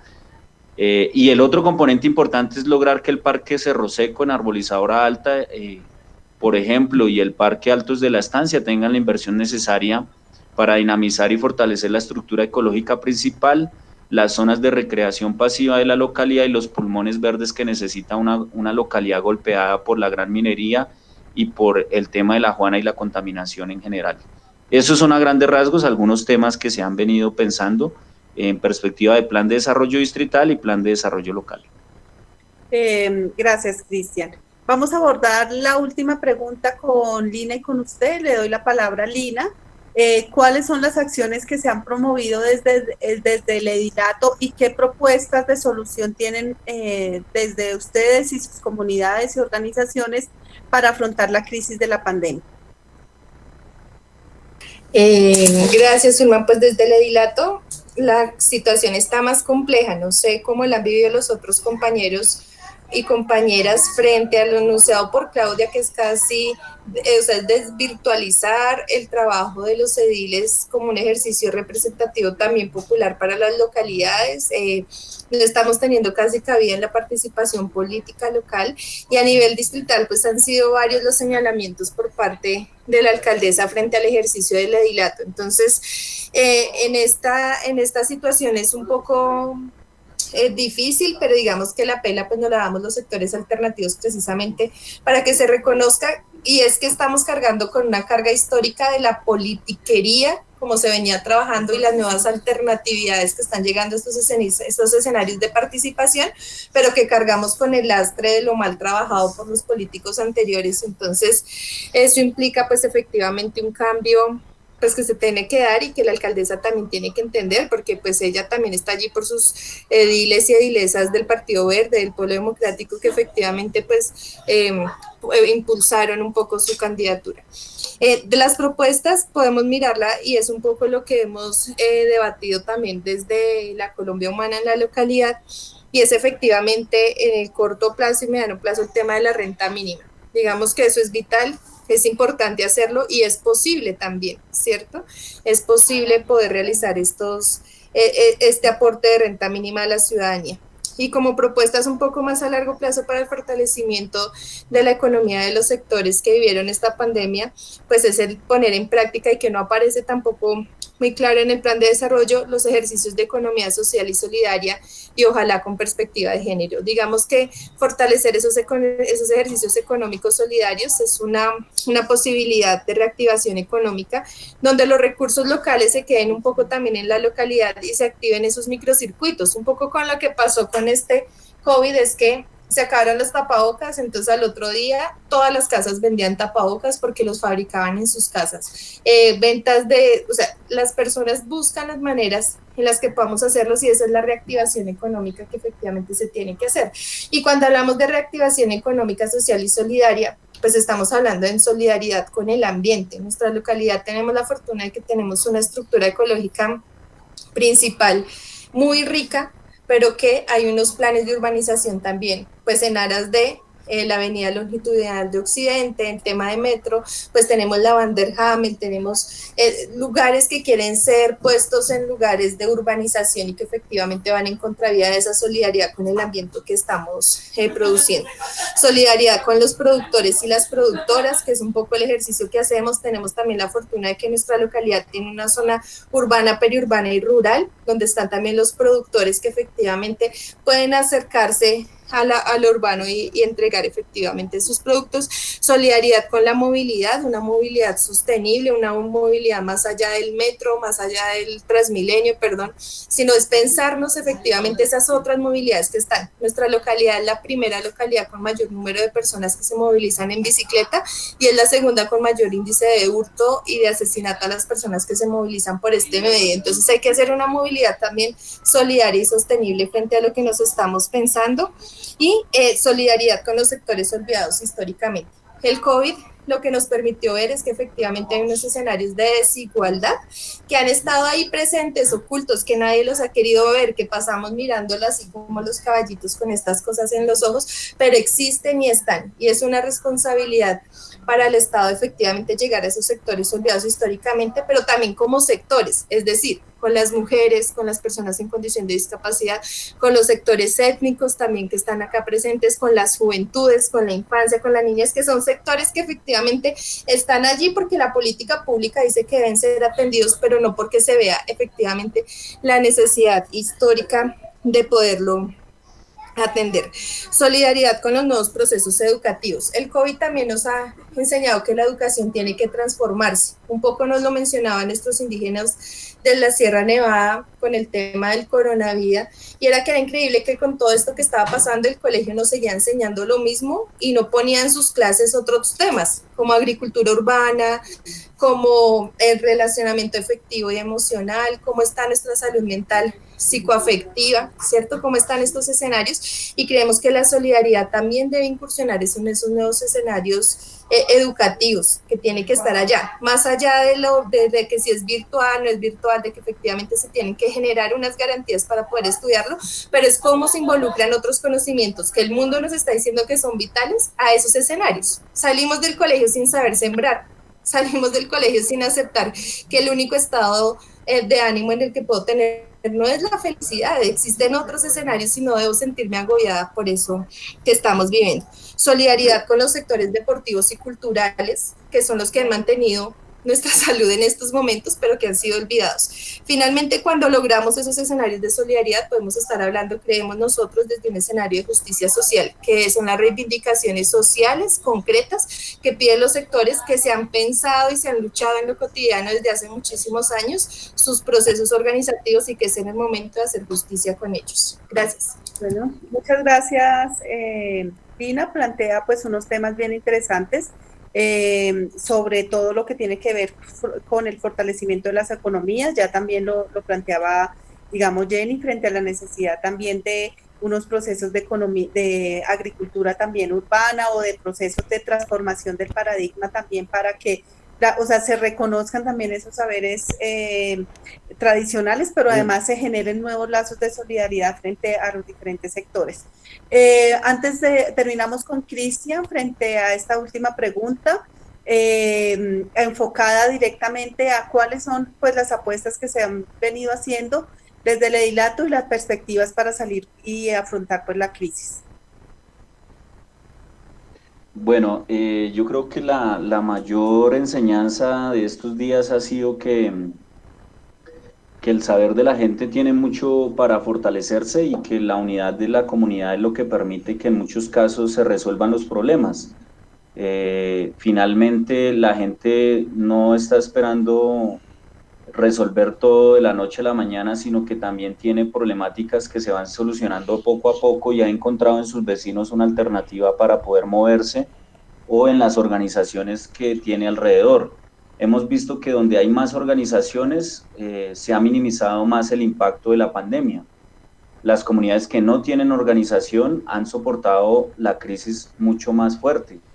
Eso lo podemos decir, por ejemplo, por UPZs. En algunas UPZs de nuestra localidad hay organizaciones por montones, y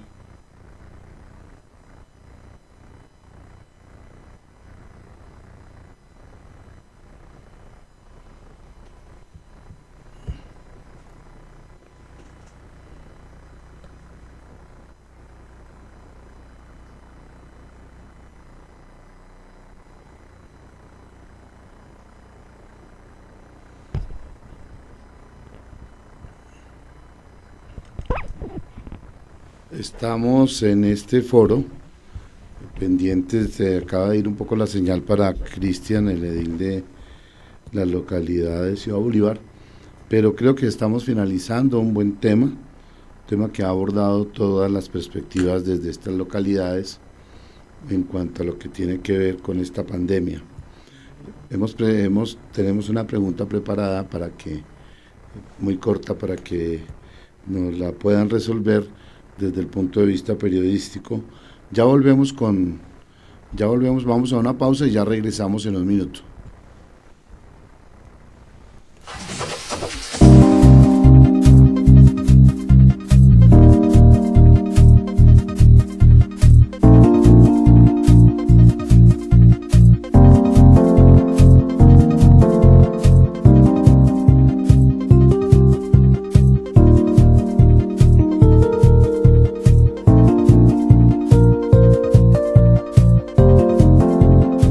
Vecina, buenos días. Aquí le tengo como siempre sus 2 bolsas de pan. Gracias, don Carlos. Vecinita, mire, ajústese el tapabocas para que le tape bien la nariz y la boca. Ay, sí, vecino.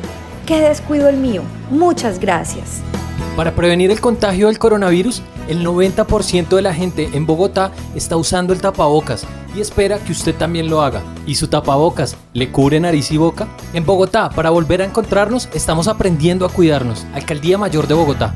Santel Televisión, innovación en comunicación, el canal de televisión vocero de la ciudadanía de Bogotá y el país. Hacemos transmisiones streaming en vivo y en directo de eventos, ferias, convenciones, con Switcher Team Production Studio 4K, Tribunal Valle. Producimos animación 3D y 2D de calidad con plataformas de última tecnología. Realización creativa de videos comerciales, didácticos, educativos, institucionales.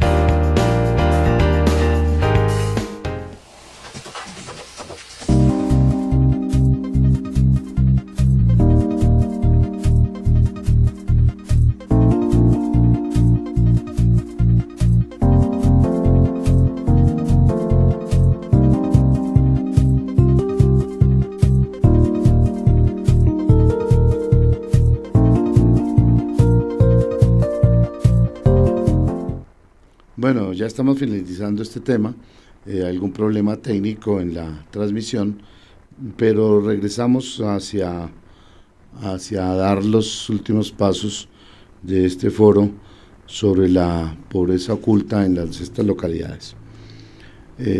Vamos a continuar en esta pausa mientras se soluciona el problema técnico de conexión con ellos y regresamos nuevamente para las conclusiones finales.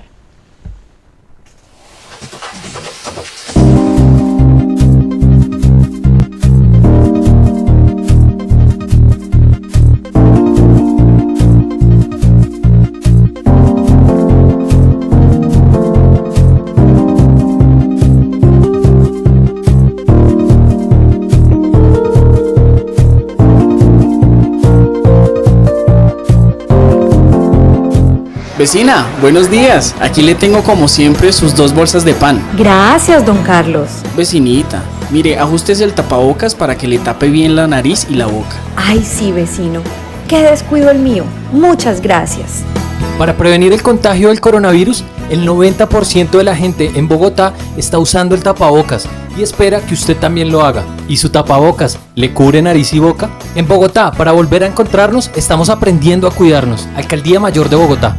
Santel Televisión, innovación en comunicación, el canal de televisión vocero de la ciudadanía de Bogotá y el país. Hacemos transmisiones streaming en vivo y en directo de eventos, ferias, convenciones, con Switcher Team Production Studio 4K, Tribunal Valle. Producimos animación 3D y 2D de calidad con plataformas de última tecnología. Realización creativa de videos comerciales, didácticos, educativos, institucionales.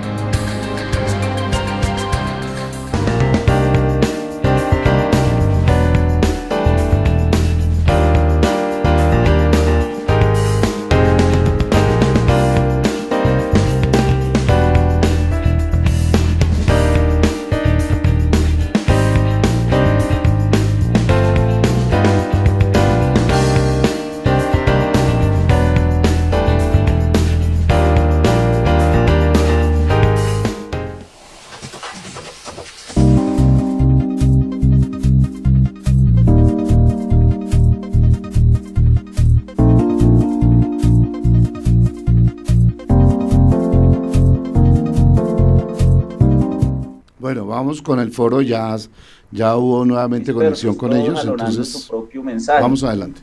Si lográramos integrar esos sistemas de comunicación en modelos alternativos de comunicación, pues tendríamos un escenario más importante y mucho más claro para también divulgar los mensajes de cambio y los mensajes, digamos, alternativos en medio de esta pandemia, pero en medio también de una posibilidad de, como dice algún equipo, hacer la comunicación a diario y entre todos.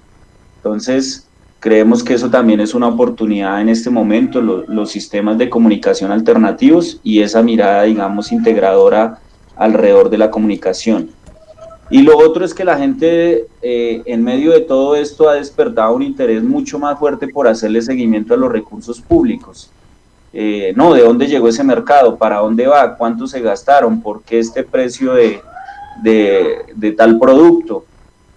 Hoy en Colombia muchos ciudadanos están denunciando situaciones de manejo de los recursos públicos, entonces la consolidación de esas veedurías ciudadanas alrededor de los recursos públicos son fundamentales, porque la gente ya se cansó de que le roben el presupuesto de salud, el presupuesto del alimento, el presupuesto de los servicios públicos, el presupuesto, digamos, de todo el componente de derechos en un estado con bastantes dificultades para atender a la ciudadanía, pero que lo poco que hay, pues termina en algunas manos. Entonces, ese modelo de veedurías ciudadanas también hay que dinamizarlo, fortalecerlo, y se reactiva como el tema de los servicios públicos. La gente hoy ya no quiere pagar servicios públicos que no sean claros y que no sean, digamos, acorde al consumo y a lo que la gente tiene en los bolsillos. Eso también está pasando en los barrios populares. Bueno, muchas gracias. Cristian, pues nos pone también junto con las otras presentaciones en un tema importante que es todo el proceso de organización comunitaria, no solamente para resolver necesidades, sino también para transformar esos paradigmas e incluso, pues Lina nos comentaba también ciertos estereotipos frente a las formas tradicionales de hacer política, también para transformar, digamos, todos esos elementos y donde pues la ciudadanía y todas las comunidades pues son fundamentales. Vamos a abrir espacio para las preguntas. Antel nos dice que tiene unas preguntas que quiere formular, ya que terminamos la serie de las intervenciones, entonces adelante. Sí, muchas gracias, Zulma, por darme este pedacito de tiempo. ¿Santel? Sí, muchas gracias, Zulma. ¿Micrófono está prendido? Sí. Sí. Muchas gracias, adelante. Zulma, por darnos este espacio para preguntar. Y la pregunta es un poco para todos, pero que en algunas secciones de Bogotá seguramente se sentirá distinto. Decía mi abuela, había una expresión que decía que la calma chicha, que es una calma que está a punto de reventar algo. Entonces yo les preguntaría si es posible que pueda haber un estallido social en este momento en que las ayudas no le llegan a la gente y pueden haber azonadas, ese tipo de cosas. ¿Qué tan cerca podemos estar de un estallido social en este momento en Bogotá y en las zonas que estamos hablando? Pues la gente buscando sus necesidades. Yo quisiera que esa pregunta me la respondieran ustedes, que perciben como políticos y andan en los sectores de vulnerabilidad en cada una de sus zonas. Entonces, iniciamos por Cristian, seguimos con Jenny y terminamos con Lina. Bueno, yo creo que lo que ha aparecido es una serie de movimientos espontáneos en algunas zonas de Bogotá que incluso han superado a las formas organizativas tradicionales o que incluso han superado las conducciones que de una u otra manera han tratado de reivindicar propósitos comunes a través de la lucha social. Lo que ha ocurrido en este momento en el caso de Ciudad Bolívar es que muchos sectores populares salieron sin la incidencia y sin la conducción de los movimientos organizativos de la localidad. y la misma gente fue generando unos códigos de comportamiento alrededor de reivindicaciones concretas. No se vieron grandes movilizaciones, por ejemplo, que bajaran desde Paraíso para llegar a Candelaria. La gente salía al frente de su casa y al frente de la esquina que le quedaba más cerca para tapar una vía. Lo propio pasó en Arbolizadora Alta, la gente no se fue hasta la autopista sur para hacer la protesta, sino que la hizo en Arbolizadora Alta durante semanas completas con reivindicaciones muy puntuales que se dinamizaron a lo largo y ancho de la localidad de Ciudad Bolívar. Pero aún así, con esa diversidad de movimientos y esa espontaneidad que se dio en ese momento de los primeros días del confinamiento, cuando se fueron agotando los enseres, fue percibido por el Estado como si alguna mano oscura estuviera detrás de ellos. Es decir, todavía hay una inmadurez en creer que la gente sale a protestar porque alguien le indica cómo hacerlo y cómo hay que protestar. Creo que esa es una enseñanza también. En este momento coyuntural hay momentos que vienen desde el cacerolazo, desde las reivindicaciones en América Latina, y donde la cacerola se convirtió también en un símbolo, y viene toda esta carga de la pandemia y aparecen también protestas y símbolos como el trapo rojo y otros escenarios donde empieza a reivindicarse la capacidad de movimiento de la gente. Ahora bien, si eso sirve de insumo para llevarlo a escenarios mucho más organizativos, para llevarlo a escenarios mucho más pedagógicos, de mayor alcance, pues esa pregunta no podría uno atreverse a responderla, porque quizás no ha habido como la tranquilidad del análisis y de la perspectiva de cruzar esas agendas. Si de esas organizaciones o de esos equipos o de esas movilizaciones salen algunos delegados o algunos vocerías o formas organizativas que empiecen a cruzar esas agendas, pues tal vez sí se podría llevar a un escenario mucho más determinante y mucho más claro en perspectiva del modelo de ciudad. Sin embargo, uno lo que ve es que son ciclos, tiene sus altibajos, y en este momento vuelve la gente al confinamiento. Algunos ya están saliendo a pesar de la pandemia, como bien lo decía la otra Dilesa, o me quedo, me muero de hambre, o me muero por la pandemia. Y esto hace también que la gente empiece a buscar alternativas de sustento básico, y en algunos casos no vean el carácter político de su accionar, ¿sí? Porque termina desvalidando la supervivencia y el día a día para poder tener un ingreso básico en su hogar, que el carácter político de lo que se le podría dar a esa situación, que es masiva y que termina siendo crucial para todos los bogotanos, por lo menos de los estratos más golpeados por esta situación. Pero también se empieza a encontrar sectores, entonces ya el peluquero que tenía su peluquería abierta empieza a ver al vendedor de otra manera, empieza a ver a la persona que hace trabajo doméstico de otra manera, porque se empiezan a ver como iguales, golpeados, aislados y sin economía.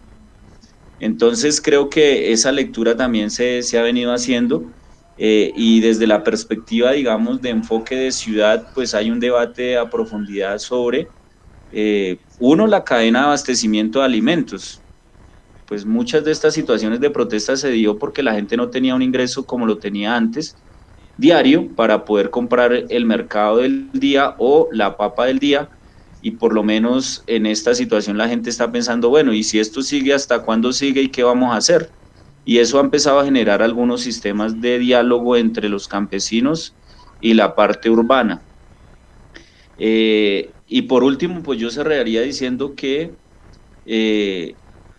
el movimiento organizativo en general también ha sido superado por esta crisis, y hay que buscar figuras o formas de contestar o de apoyar, reivindicar, acompañar estos ejercicios, porque de una u otra manera el Estado, la sociedad en general y las organizaciones estamos siendo superadas, y yo creo que de ahora en adelante la gente está pensándose mucho más en cosas transversales, más colectivas, de mayor diálogo, de mayor impacto comunitario, que permitan sobrevivir a una crisis que no va a terminar simplemente porque se encuentre una vacuna al tema del virus, sino que es mucho más grande y en muchos casos varios de estos grupos de ciudadanos ya están reflexionando sobre que es una crisis de mayor calado y es una crisis económica global y es una disputa también hegemónica, y esa es la tarea también de las organizaciones, cómo aterrizar esos discursos académicos y geopolíticos a los casos concretos de los territorios. Eso es como el reto que tenemos entre todos, y desde diferentes ángulos seguirlo trabajando. Gracias, Cristian. Jenny, para responder la pregunta de Santel, adelante. Bueno, muchas gracias. Una pregunta bastante compleja y bastante generadora de muchas expectativas. En mi punto de vista, sí considero que podríamos estar a punto de un estallido social a nivel nacional. Detrás de la crisis del COVID-19 ha venido el gobierno nacional haciendo acciones en contra de nuestro pueblo colombiano. Lastimosamente vemos la situación del Amazonas hundiéndose en una crisis de salubridad, hundiéndose en una crisis alimentaria. Vemos una propuesta de una hipoteca inversa que coloca el gobierno nacional.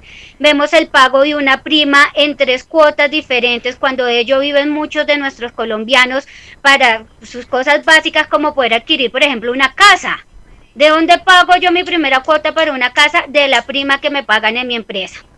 Vemos la llegada de tropas de Estados Unidos a Colombia para una guerra que tienen casados con nuestro pueblo hermano venezolano, y en plena crisis de una pandemia en donde estamos teniendo problemáticas de salubridad, económicas, ambientales, sociales, entre otras. Vemos también el nombramiento del hijo del alias 40, un jefe paramilitar, como el director de las víctimas en Colombia. Hay una serie de contradicciones que nos ha venido trayendo el gobierno nacional, de las cuales ha incrementado y ha ido poniendo como políticas en este pueblo colombiano, aprovechando la crisis del COVID-19 y tras la sombra y la pantalla de la necesidad que en este momento todos tenemos, que es el hambre y el poder salir adelante de esta crisis. De esta misma manera, vemos como la búsqueda de un poder absoluto entre China y Estados Unidos se están disputando una situación que en este momento no solamente nos está afectando a Puente Aranda, ni a Suba, ni a Ciudad Bolívar, está afectando a todo el mundo. Todo el mundo nos encontramos sumidos en una crisis que no va a acabar el día que encontremos una cura para el COVID-19.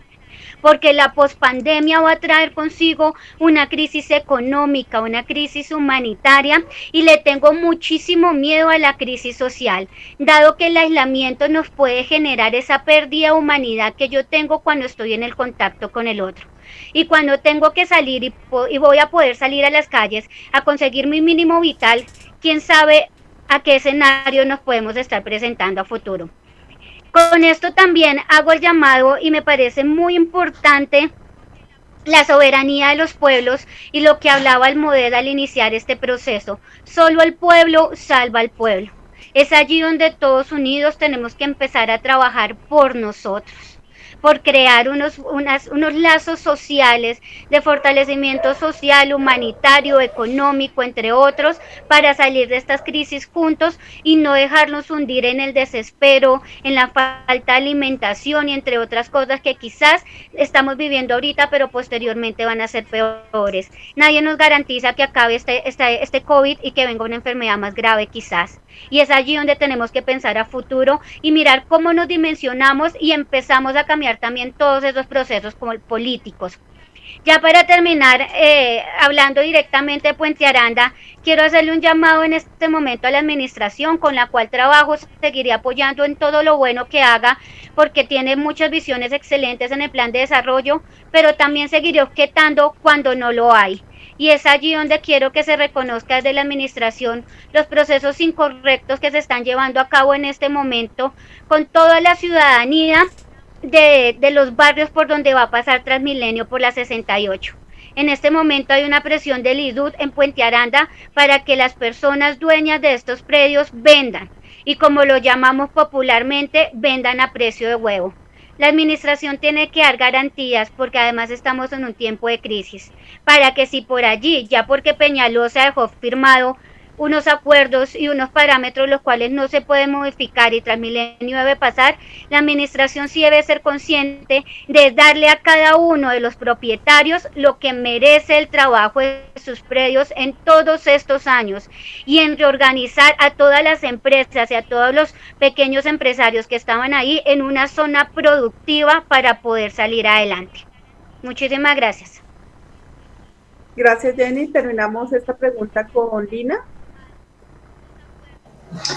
Sí, es una discusión bastante compleja, porque efectivamente el debate o la discusión creo que se sitúa en varios escenarios. Hablar de estallido social es un concepto bastante amplio y nos tocaría entrar a mirar desde qué categoría nos paramos para entender qué es un estallido social. Por un lado, hemos encontrado que efectivamente la ciudadanía está haciendo unas luchas cotidianas por esas necesidades básicas inmediatas insatisfechas, ¿cierto? Entonces la lucha es por el mercado y se acaba cuando me llegó el mercado. La lucha es por el recibo del acueducto, pero si me lo solucionaron, hasta ahí llegó mi lucha. Y así nos la pasamos en unas luchas inmediatas, cotidianas, que claro, hubo una masificación de las luchas a través del cacerolazo, donde yo salgo a la puerta de mi casa, en mi barrio, hago una acción para solicitar eso, pero son las ayudas que se solucionan con una intervención muy pequeña del Estado frente al universo de posibilidades que puede estar. Y están en ese modelo, y es a lo que yo digo que el estallido social no está por lo menos en el corto plazo mirándose, porque están esas necesidades básicas que tienen que ser satisfechas y la alcaldía distrital, por ejemplo, está yendo a atacar a donde se están abriendo estos focos. Entonces, si sale una protesta, llega la administración a atender la protesta con lo que se requiere, digamos, en ese momento. Y por otro lado están también las organizaciones sociales, culturales, recreativas, deportivas, comunitarias, líderes sociales, que de alguna manera estamos haciendo esa barrera para que eso no suceda. Entonces, si una persona tiene una necesidad, lo que estamos haciendo es atendiéndola. Si la necesidad de comida, se está atendiendo. Si la necesidad es de pagar el recibo, entonces se crean cumbres, se crean foros, se crean debates de control político para atender esta necesidad, pero no estamos dejando que eso progrese y ahí se presenta, creo que, una dualidad frente al rol de las organizaciones sociales un poco en la sociedad. Eso por un lado. Y porque no creo que haya un estallido social, porque como son necesidades tan básicas, inmediatas, insatisfechas, son fáciles de atender, pero hasta que no entendamos la sociedad un poco más, el marco estructural en el que nos estamos moviendo, político estructural, pues no podrá existir esa lucha cotidiana de que a pesar de que me llegue el recibo del agua o de la luz, la lucha es contra las multinacionales que están viniendo a acabar efectivamente nuestros páramos, nuestras fuentes hídricas, ¿cierto? Hasta que no podamos visionarnos un poquito más allá de esto, pues creo que no irá a pasar. Y por un lado nos encontramos con estas medidas distritales paliativas frente a lo que se está desarrollando, pero esas medidas extraordinarias que está tomando el nivel nacional descaradas frente a cómo se usa una crisis, una situación problemática en este momento para generar escenarios de corrupción, garantizando escenarios de no veeduría, de no control social administrativo, donde tienen una libertad absoluta para hacer lo que quieren, efectivamente beneficiando al sector económico más importante para la nación, como son los bancos. Entonces, ellos sí son los que requieren ayuda, ellos son los que se están solidarizando todas nuestras políticas hacia el sector financiero, y la ciudadanía no lo ve hasta que no nos toque. Entonces, cuando nos toca el bolsillo es cuando lo peleamos, pero como estas medidas corruptibles a nivel nacional son medidas que no podemos ver en el corto plazo, pues es más difícil que podamos entender que efectivamente el tema, por ejemplo, de la hipoteca inversa, pues me puede afectar a mí o a alguien de la familia, ¿cierto? Entonces sí creo que está un poco complejo entender el tema de estallido social. Además porque tenemos una administración que está llegando a apagar fueguitos que se van levantando por allí en este momento. Sabemos que efectivamente también el ESMAD está haciendo pues lo propio en el escenario social y es bien complejo que eso pueda avanzar. Las organizaciones sociales están frenando un poco que eso suceda también, haciendo el papel del Estado en los microterritorios. Entonces sí es un poco compleja la pregunta. Bueno, muchas gracias. Bueno, pues agradecemos la participación de las compañeras, de Lina, de Jenny y de Cristian. Digamos que el intercambio que se ha hecho en el día de hoy es bien interesante. Lastimosamente pues tuvimos el problema de transmisión, pero vamos a colgar el video porque pues hay varias identidades que es necesario entrar a profundizar. Desde el MODET compartimos varios de los elementos que se han tocado, aunque pues no todos, pero sí varios de los elementos que han tocado las diferentes personas. Creemos muy importante dentro de este proceso, pues sí impulsaron las consignas también de volver a la calle, porque el confinamiento y el aislamiento pues también generan un proceso de control social y que pues necesitamos también garantizar, digamos, unas apuestas de exigencia y de exigibilidad de nuestros derechos, obviamente manejando los protocolos necesarios para la salud. Necesitamos también generar unos procesos de vinculación a redes contra el hambre e intercambio de productos en las diferentes escalas. Muy interesante pues las propuestas que nos hacen tanto para unir el tema de lo urbano y lo rural, para generar procesos de abastecimiento. Y obviamente ahí, digamos, entra pues unas discusiones interesantes frente a cuál es el papel de las organizaciones sociales y de las organizaciones políticas en esta pandemia. Uno, pues sí es todo el tema de la exigibilidad, pero por el otro lado, pues garantizar también la vida de compañeros, la vida de las comunidades. Y para eso, también desde el MODET, estamos apoyando e impulsando la renta básica universal, que creemos importante en este periodo para garantizar que las poblaciones, las personas, las mujeres que están en sus casas enfrentando pues grandes violencias también puedan tener un sustento para poder afrontar esta crisis. Entonces, creo que podemos entrar en procesos y en digamos, medidas de redes y de solidaridad, porque en efecto pues necesitamos seguir garantizando pues la vida y también necesitamos generar una serie de acciones específicas para incidir en los territorios y para desarrollar unos procesos también de defensa de nuestros pueblos, de la soberanía y sobre todo también de la vida de las personas que están pues más afectadas. Entonces agradecemos la participación. Creemos muy importante pues seguir discutiendo en unos temas y profundizar otros muy interesantes que por el tiempo pues no podemos entrar a resolverlos. Muchas gracias a ustedes, a Lina, a Jenny, a Cristian y también gracias a Santel por la transmisión y les haremos pues llegar también como los enlaces para que puedan también difundir y seguir en la discusión y en la profundización de todos estos temas tan importantes. A ustedes muchas gracias. Muchas gracias a todos. Gracias por la invitación. Muchas gracias. Esperamos que estos escenarios se sigan generando. Son vitales. Sí, bueno, muchas gracias. A todos muy especial. Muchísimas gracias. Y desde la localidad de Puente Aranda me despido y estoy para servirles. Gracias. Chao. Que estén bien.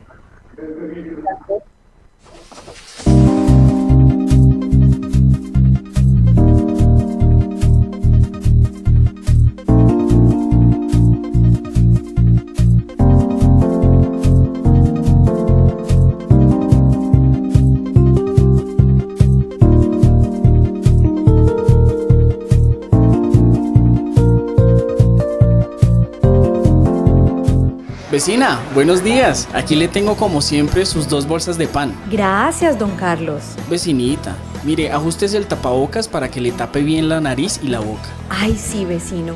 Qué descuido el mío. Muchas gracias. Para prevenir el contagio del coronavirus, el 90% de la gente en Bogotá está usando el tapabocas y espera que usted también lo haga. ¿Y su tapabocas le cubre nariz y boca? En Bogotá, para volver a encontrarnos, estamos aprendiendo a cuidarnos. Alcaldía Mayor de Bogotá. Santel Televisión, innovación en comunicación, el canal de televisión vocero de la ciudadanía de Bogotá y el país. Hacemos transmisiones streaming en vivo y en directo de eventos, ferias, convenciones, con Switcher Team Production Studio 4K Black Valle. Producimos animación 3D y 2D de calidad con plataformas de última tecnología. Realización creativa de videos comerciales, didácticos, educativos, institucionales.